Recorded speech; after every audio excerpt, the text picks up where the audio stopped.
राजपूत नाम के पीछे सिंह क्यों लड़ाते हैं? इस बारे में मेरे पास बहुत सारी जानकारी पहले से ही थी, पर मैंने सोचा कुछ और जानकारी ले ली जाए इस वीडियो में, ताकि एक अच्छी से अच्छी वीडियो बना सकूं। तो मैंने इसके लिए YouTube पर सर्च किया, तो YouTube पर मैंने बहुत सारी वीडियो पाई, जिनमें सारी की सारी वीडियो गलत थी। मतलब सारी की सारी वीडियो फर्जी थी, उसमें इतिहास को देखा ही नहीं गया। बनाने वालों ने पता नहीं कहां से वो वीडियो बना दी। इतिहास का एक भी पन्ना उसमें नहीं था, पता नहीं। और दूसरी बात, उस पर जो व्यूवर्स थे, पता नहीं वो व्यूवर्स क्या थे। 40,000, 80,000, 60,000, पता नहीं वो व्यूवर्स कैसे थे। मतलब किसी, और दूसरी बात, वहां पे किसी ने कमेंट बॉक्स में भी ये नहीं कहा कि भाई ये इतिहास से कहां से लिया है, ये इतिहास गलत है, आपके द्वारा उठाया गया या फिर नहीं। पता नहीं, व्यूवर्स आए, वीडियो देखी और चले गए। ऐसा थोड़ी होता है। दरअसल राजपूत नाम के पीछे सिंह क्यों लड़ाते हैं, ये एक प्रश्न है। दूसरा प्रश्न ये है कि सिंह क्यों लड़ाते हैं? कुछ और भी तो लड़ा सकते थे पहले, पर सिंह क्यों लड़ाया? इसकी कोई ना कोई वजह तो थी। और वजह, इस वीडियो आप पूरी देखिए, आपको वजह, सब चीज, पूरा इतिहास आपको इस वीडियो में दिखाया जाएगा। आपको मैं बता दूं, राजपूतों में सिंह शब्द महाराजा खेत सिंह खंडार की देन है। और ये उपाधि आप किसने दी थी महाराजा खेत सिंह खंडार को, क्यों दी थी, ये पूरी जानकारी आपको वीडियो में मिलेगी। वीडियो शुरू करने से पहले मैं अपने बारे में बता देता हूं। मैं आपका अपना छोटा भाई समयराज खंडार, खंडार वो यूट्यूब चैनल में आप सभी का हार्दिक स्वागत करता हूं। दोस्तों, आप यूट्यूब पर हमारा चैनल सर्च कीजिए, खंडार वो, इस नाम से आपको सबसे ऊपर मिल जाएगा। और आप चैनल को लाइक, कमेंट, सब्सक्राइब जो भी करना है करें। चलो आइए वीडियो शुरू करते हैं।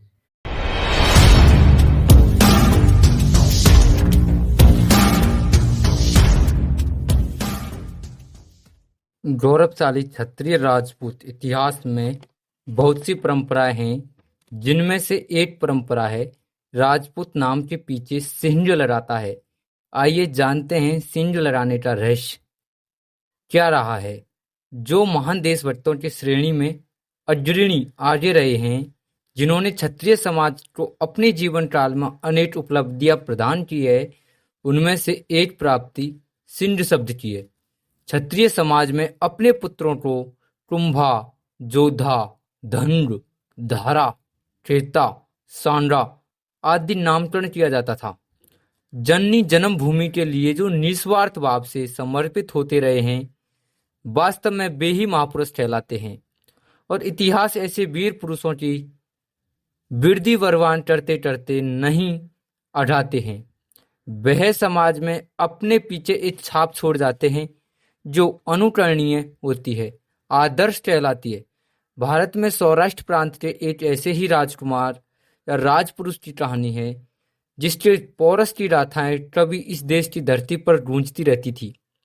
जो महान देशभक्तों की श्रेणी में सबसे आगे रहे हैं, जिन्होंने क्षत्रिय समाज को अपने जीवन काल में अनेक उपलब्धियां प्रदान की है, उनमें से एक प्राप्ति है नाम के पीछे सिंह शब्द लगाने की। क्षत्रिय समाज में अपने पुत्रों का कुंभा, जोधा, धनुर, धारा, खेता, सांडा आदि नामकरण किया जाता था। नाम के साथ शब्द लिखने का प्रचलन नहीं था, जो महाराजा खेत सिंह खंडार की ही देन है। हाँ जी, महाराजा खेत सिंह खंडार की ही देन है।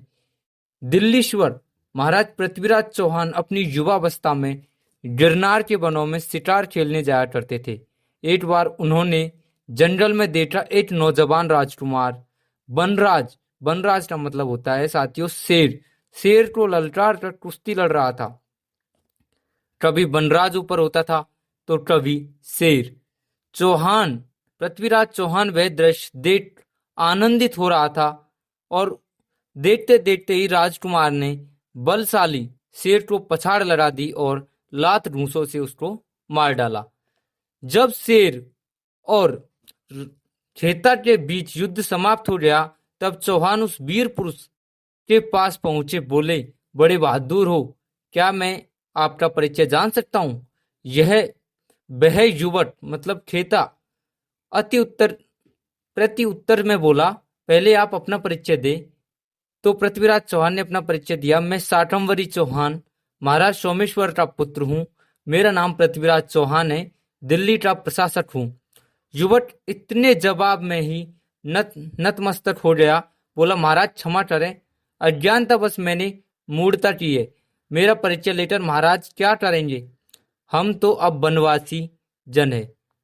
तो पृथ्वीराज ने कहा, नहीं, आप अपना पूरा परिचय दीजिए। तुम्हारे लक्षण राज परिवार जैसे दिखते हैं। मुंह पर कहना अच्छा नहीं लगता है। आप एक असाधारण पुरुष है। मुझे सही परिचय देने में संकोच न करें। कहिए भद्र, आप कौन है?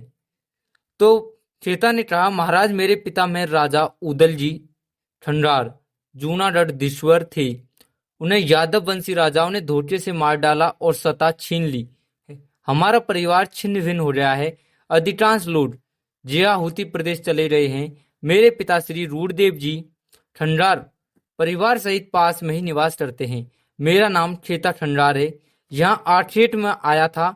बनराज से भेंट हो गई, शेर से भेंट हो गई। परिणाम महाराज के सामने है। राजकुमार हम महाराज रूढ़देव के दर्शन करने की इच्छा करते हैं। पृथ्वीराज चौहान ने कहा, क्या हमें उनके दर्शन लाभ मिल सकेंगे? हाँ महाराज, जरूर चलिए।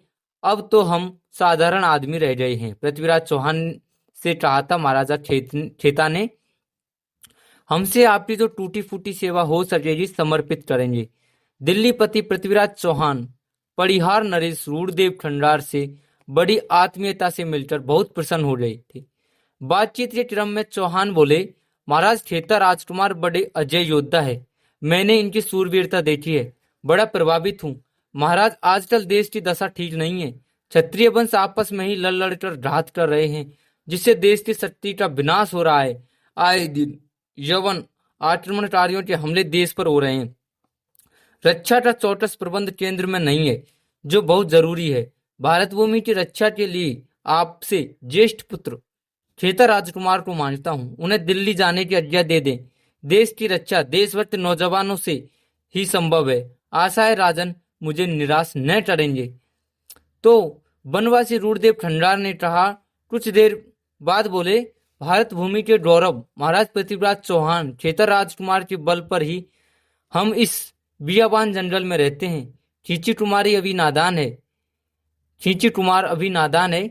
महाराज की आज्ञा है, जिससे देश हित की बात कही गई है, टालने की हिम्मत नहीं हो रही है। क्या करूं, कुछ समझ में नहीं आ रहा है। पृथ्वीराज चौहान कहने लगे, राजन रघुवंश भूषण महाराज दशरथ ने मुनि विश्वामित्र की यज्ञ रक्षा के लिए अपने दोनों राजकुमार राम लक्ष्मण को भेजकर उनकी मदद की थी। वह तो अपनी जन्मभूमि की रक्षा का सवाल है। आप देश रक्षा में भागीदारी कर श्रेयस प्राप्त करें। रूढ़देव कहने लगे, महाराज की आज्ञा सिरोधार्य है। जन्य जन्मभूमि के लिए तो मेरा रोम रोम अर्पित है। पृथ्वीराज चौहान राजकुमार चेता खंडार को उनके दल बल सहित दिल्ली ले आए। बड़े हर्षित थे।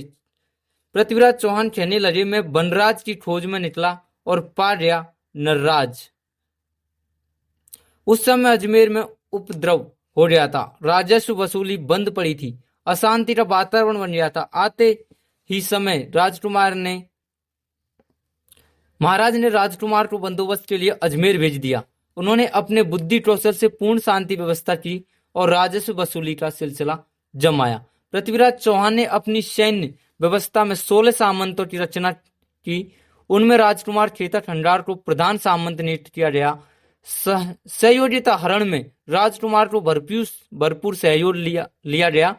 चंद्र कवि ने अपने पृथ्वीराज रासो नामक ग्रंथ में इसका वर्णन किया है। वे कहते हैं, ठंड ठंड निर्माण सावंत सार, खेची सुडोड खेता खंडार, चित्र रन जीतियो। मतलब पृथ्वीराज चौहान ने 17 बार मोहम्मद गोरी को इसी सामंत के प्रबल पराक्रम में खदेड़ कर भराया था। सन 1182 ईस्वी में उरई के मैदान में आलाउद्दल जैसे जगत प्रसिद्ध वनाफर वीरों को मान मर्दन कर परमाल चंदेल पर विजयश्री प्राप्त की। उसमें उदल मारा गया और आला कहीं पर चला गया था, मतलब मैदान छोड़ के भाग गया था। पृथ्वीराज चौहान ने विजित प्रदेश को प्रबंध सामंत चेता खंडार और पंजुन राय कछवार को सौंपकर सूबेदारी नियुक्त की। चौहान चंदेल की लड़ाई की उथल पुथल में गेंडों ने गढ़ टुंडार का पहले नाम टुंडार था, टुंडार पर कब्जा कर लिया, जो विजित क्षेत्र का अंग था। राजकुमार चेता खंडार ने झंडों को टुंडार से खदेड़ बढ़ाया और अपना झंडा गाड़ दिया। पृथ्वीराज चौहान ने टुंडार को खेता खंडार सामंत की निजी उपलब्धि मानकर उन्हें टुंडार का अधिपति घोषित कर दिया। पर यह राजकुमार खेता खंडार ने टुंडार को अपना मुख्यालय बनाया। वे महोबा छोड़कर टुंडार में आ गए। यहाँ आकर उन्होंने प्राचीन पद्धति से सर्वप्रथम परकोटे का निर्माण करवाया। परकोटे का मुख्य द्वार बंधनवार नुमा बनाया गया। मुस्लिम कला देश में जोरों पर उभर कर आ रही थी। 12वीं शताब्दी में अंदर का निर्माण किया गया, जिसमें मोमिन कला की झलक दिखती है। उन्होंने एक आकर्षित, सरल और अति दुर्गम दुर्ग का निर्माण कराया। टुंडार अब गढ़कुंडार के नाम से विख्यात हो गया। पंजुन राय कछवाए महोबा परिहार राजकुमार खेता खंडार गढ़कुंडार की ख्याति शेर ईशायु हुए। उन्होंने पृथ्वीराज चौहान के भाई कानापाल चौहान को अपने पक्ष में कर खेता खंडार को मरवाने का यत्न ढूंढना चालू किया। बड़ी बड़ी युक्तियां ढूंढी गई। अंत में सोचा महाराज पृथ्वीराज चौहान खेता खंडार को बड़ा सूरवीर कहकर प्रशंसा करते हैं। वे कहते हैं कि खेता खंडार ने सौराष्ट्र में कुश्ती लड़कर शेर मारा है। भला यह कैसे हो सकता है? क्यों न शेर से लड़वा कर खेता खंडार को मरवा दिया जाए। कानापाल चौहान ने पंजुन राय को भरोसा दिया, मैं महाराज से स्वेटरती ले लूंगा। भिंड के वनों में आदमी और शेर के युद्ध का नाटक खेला जाए। युक्ति ठीक है। युक्ति के मुताबिक भिंड राज्यांतर बियाबान जंगल में एक दर्शक मंच बनाया गया। आपस के सभी राजे महाराजे सामंत सरदार आमंत्रित किए गए। महाराज पृथ्वीराज चौहान की आज्ञा से नरराज शेर और बनराज के नरराज मतलब खेता खंडार और बनराज शेर के आकर्षित युद्ध का ऐलान किया गया। निश्चित तिथि पर सब लोग उस बियाबान जंगल में एकत्रित हुए। दिल्लीश्वर महाराज पृथ्वीराज चौहान ने गढ़कुंडार के अधिपति खेता खंडार को बनराज से कुश्ती लड़ने हेतु निर्वाचित किया। जंगल का हाहा किया गया। बब्बर शेर से निकलते ही खेता खंडार का मुकाबला करने हेतु राजा ने आदेशित किया। जंगली मैदान के बीच एक निहत्था विशालकाय शरीर हष्टपुष्ट से बीला पुरुष खेता खंडार विद्यमान था। उसी तरह हष्टपुष्ट रोविला बब्बर शेर निकलकर मैदान में आया। उसने अपने शिकार को सामने खड़ा देखकर घुर्राकर पूंछ को ऐंठ मारी और बड़ी हेटरी के साथ गढ़कुंडार अधिपति खेता खंडार पर आक्रमण कर दिया।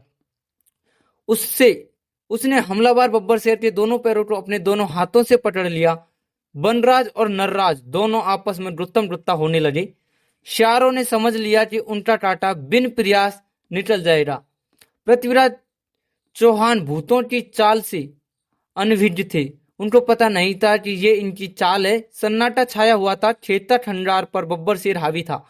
खेता ने अपनी पूर्ण शक्ति से शेर को धकेला और उसे पट कर ऊपर सवार हो गया। फिर लात घूंसे मार मारकर बब्बर शेर को पस्त कर डाला।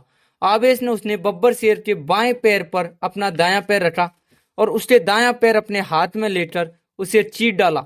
बब्बर शेर के मरते ही उपस्थित जन समूह चिल्ला उठे, शेर चिरा, शेर चिरा, शेर चिरा। मंच पर तालियां बज गई।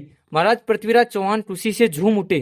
रक्त रंजित खेता खंडार हर्षित मन महाराज पृथ्वीराज चौहान के चरणों में आकर झुक गया। शाबाश और धन्यवाद के बीच खेता खंडार का जयघोष गूंज गया। महाराज पृथ्वीराज चौहान ने इस विस्मरणीय घटना पर उस जगह एक ग्राम बसाने का ऐलान किया और उसका नाम रखा शेरचिरा। राजा ने ऐसा कर जनवाणी को ऊपर कर दिया। राजा ने फिर चंद कवि से पूछा, कविराज शेर का कोई अच्छा सा नाम बताओ। चंद बोले, राजन, नहार, केहर, सिंध, राज। बोले, बस हमने राजकुमार खेता खंडार को अब खेत सिंह खंडार की संज्ञा दे दी है। क्यों चंद, ठीक है ना? शेर को मारने वाला पुरुष तो कहलाएगा ही। महाराज की जय हो, जय हो की ध्वनि आकाश मंडल में गूंज रही। तभी बहादुर क्षत्रिय लोग अपने नाम के साथ सिंध शब्द का प्रयोग करने लग गए। ये है एक सच्ची और रियल घटना जो आज तक किसी भी यूट्यूबर्स ने यूट्यूब के माध्यम से किसी को नहीं बताई है। साथियों, अगर आपको यह वीडियो पसंद आई है तो वीडियो को लाइक करें और अगर आप हमारे चैनल पर पहली बार आए हैं तो चैनल को सब्सक्राइब करें और हाँ, घंटी वाले बटन को ऑल पर प्रेस करें ताकि आने वाली सारी वीडियो आप तक सबसे पहले पहुंच पाए। और हाँ, मिलते हैं इतिहास की दूसरी वीडियो के साथ। तब तक के लिए खुश रहे, घर में रहे, सुरक्षित रहे। जय राजपूताना, जय रक्त राजपूताना, जय माँ।